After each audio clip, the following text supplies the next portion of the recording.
All right, everyone, and welcome back. We wanted to jump right into the action. King of the Hill on Warlord here. Golden Boy and Sims calling the finals between TCM and London Conspiracy. So let's see who we're on board with. Chalky, as Chalky, he had quite the event so far, but has been a little dormant in this finals. Looking for him to have a big matchup here and just help to I guess, bring his team this victory moving into the Game 4 Shrine Assault matchup. Yeah, at the end of the day, this is one of Europe's finest teams, no matter what TCM. Chalky is well known for the sniper rifle. But without the sniper rifle, this guy is really good at what he does best on this, and that's support. Look for him quite a lot of the time sitting back in the flag zone. This is what he does. He will sit back in the flag zone, especially when it comes to Warlord, and put shots across map. Then when he realizes there's something else going on somewhere else, he will then move to that new position, go into another flag. He kind of rotates around. It's a good rotation that he's getting going. Whether that kind of goes in his favor or not, personally, I'd like to see him get a little bit more aggressive, a little bit more stuck in when it comes to objective. Maybe that's why they lose quite a lot of the objectives on Warlord. Maybe because he's being very, very aggressively passive. Yeah. Passive too, he can always be too passive on this. Well, it could be confidence with his battle rifle as well. We've seen a lot of players who are very confident in their battle rifle, but they're not confident with a sniper rifle, right?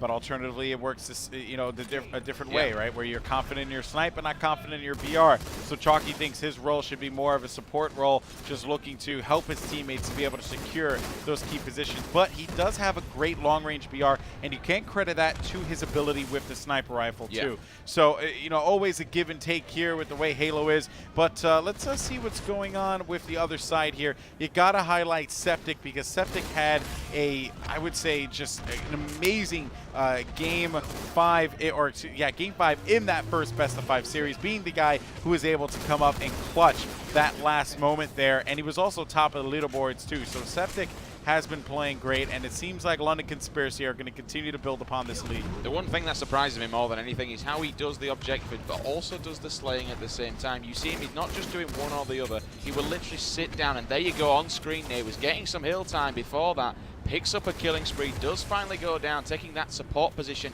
in top middle, which is what I like to see. Locking down top mid, I can't say it enough, especially with the camo control. The coaches will be telling those guys exactly when that camo is going to be dropping, grabbing it, possibly grabbing a shotgun for the Predator combo and putting it to good use. Yep, and you do bring up a great point there, the camo.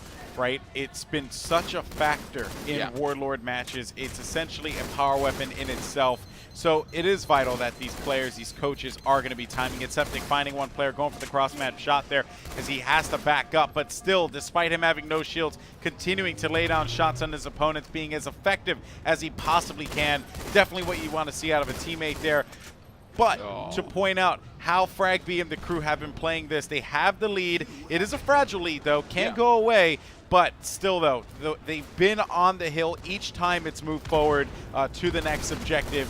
And that is something you got to talk about, because that means they have control of the map, and TCM is playing with their, I would say, wow, that stick was great. I just saw from 2Foxy, but TCM is playing at a bit of a disadvantage here. Yeah, indeed. One thing, I don't know if it's part of their tactic or whether it's just been happening on stream, but you tend to see with London Conspiracy, they'll get about a 50-second lead in hill, and then they'll start slaying. Once they get comfortable in where they are, they'll then start to slay, dip in, get a bit of rubbishy time, dip back out, get some kills, dip in, rubbishy time. It won't be too, they don't spend a long time in the hill. They get a good solid lead. As you can see now, the score is tied up at 50-50.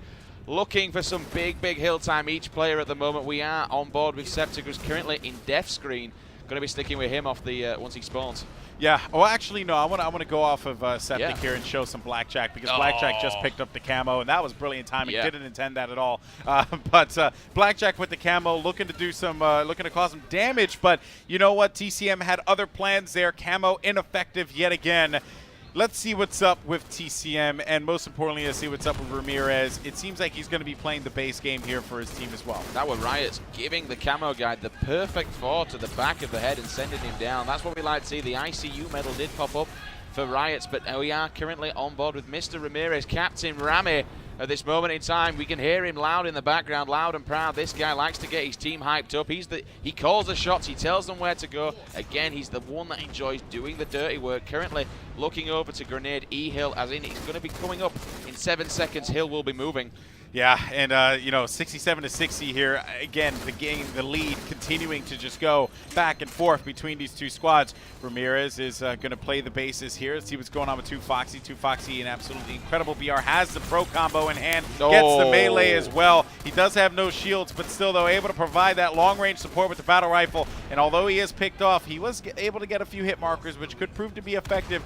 2Foxy seeing his teammates' def screens where they are, knowing that players are going to be on top. Let's see what he does when he respawns, which is now finding another player with the shotgun. He's going to have no shields again. 2Foxy not having a good run by any means whatsoever. That means it's going to be 4 down here for TCM, as just no one able to get their bearings together, and the time continuing to be added here for London Conspiracy. Mentioning about 2Foxy before, you kind of saw that FFA in him coming out there. He'd literally go down, got the pro combo, beat down, BR straight back out, looking for the one-shots across map. You can tell this kid enjoys his FFA. We said it before, Halo 4 Global Championship finalists getting out to the US and performing there, trying to get it in. He literally, you will see him hunting down all the time. Shots will just spray across map. 2Foxy again, last week at the European Halo Championships, he was the MVP of that event and ended up driving TCM to win that against this London Conspiracy team. And 2Foxy looking around to see if he's going to find one player, which he does as soon as he came out of that portal. But, you know, 2Foxy, to his credit, right, has just been slaying out of his mind. It's what you want to see out of a player who was deemed the MVP in the event last weekend. And what we have here with each side. So, you know what? Let's go over to Fusion. Fusion has been a little quiet for me in this matchup, expecting him to turn it up at any point, as it is going to be 100 to 72. London Conspiracy down here. You know, TCM, man, they have the capability to be able to win this event, or they had it, right? Everyone felt like TCM, they were the go-to. They were the I guess the final boss at the end of the stage, and yet for some reason, man, London Conspiracy just able to counter what they were bringing to the table. I'm just shocked with how things played out. I don't think anyone would have expected it to go this far. For me, I think it's all to do with confidence. Personally, I really think coming off the back of the FaZe France win, and especially when they managed to clutch out before, it's really giving London Conspiracy an awful lot of confidence. There's a lot to be said for confidence. Confidence in your shot, confidence in your team's ability, confidence to win this event. I seriously think these guys think, right, there's money on the table. We can win this. We can win this £1,000 prize. We can do this, boys. And this, the confidence has given them to be able to see where we are now. We are in the second best of 5.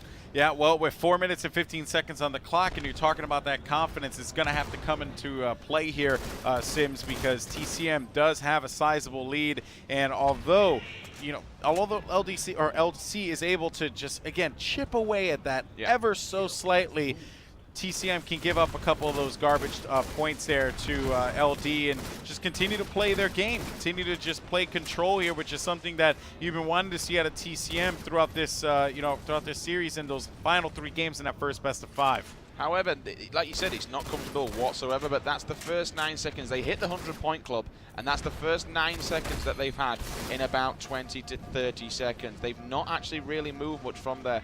All that LCD need to do is just keep now chipping away. As you mentioned, big double kill from Lions. He does get taken down, though, from behind. Grenades going in left, right, and center. Those things are like landmines if you accidentally stand on one. On board with Riots, coming off with the respawn. He's going to look to secure somewhere. He needs to give back up to Chalky. Chalky goes down. There is a blue player in that hill. Grenades going in. Everyone down at the moment. 10 seconds on D-Hill. Can he mop up this final 10 seconds to solidify even further the win in this third game? But he can't. 3 players down now for TCM. This could be the opportunity that they needed to be able to, just close the gap, man. Close the gap for London Conspiracy. TCM, though, if they do manage to win this going into that Shrine Assault matchup, we saw how they played Shrine on objective with Capture the Flag. It was just a matter of them being able to control the power weapons on the map and giving them no opportunity to move. Meanwhile, London Conspiracy on objective, you know, when you talk about King of the Hill, they were able to come back. That was the first game that they were able to come back in their run to force his second best of 5. Now we have Ramirez 3 down. Ramirez riots to 2 Foxy for TCM.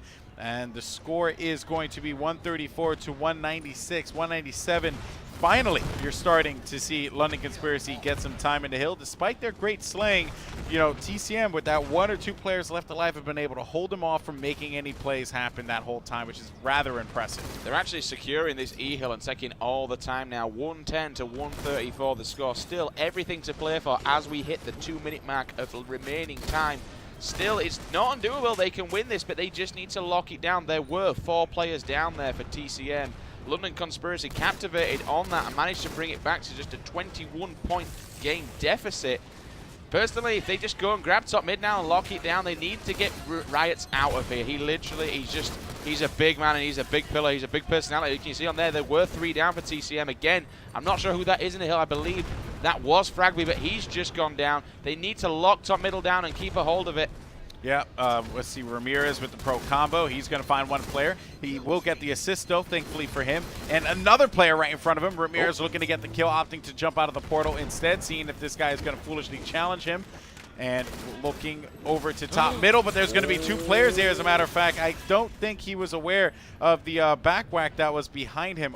Did he get back whack? No, he actually managed to get taken down. Okay, I apologize. He went one-on-one with a player. It looked like there was a player behind him. So a little thrown off by that, but you know what, though? Regardless of the fact, it is 139 to 135, and it seems like London Conspiracy is looking to bring this one back here with just a couple seconds on the clock to be able to tie this game. And Septic just staying alive, winning that crucial BR battle against Ramirez there. That's all he needs to do, stay alive. There were 3 players down at the time, 139 to 137, 140 now for TCM. They're going to, somebody needs to jump into that. 30 seconds remaining. Someone needs to go and solidify the win right now. You can't just hope and slay to get this win. Somebody needs to land in that hill. And there it is, TCM now. They're just going to sit in there and tick this time down. 20 seconds left of play at 13 points in front of London Conspiracy. Yep, and pretty much that's going to do it, guys. With only a couple of seconds left on the clock, it will be impossible for London Conspiracy to be able to win this one. TCM takes game number 3. Warlord King of the Hill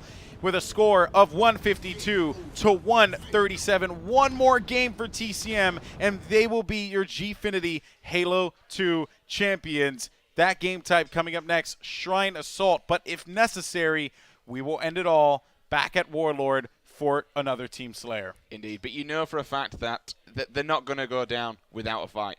This, I've just got a feeling we're going to see yet again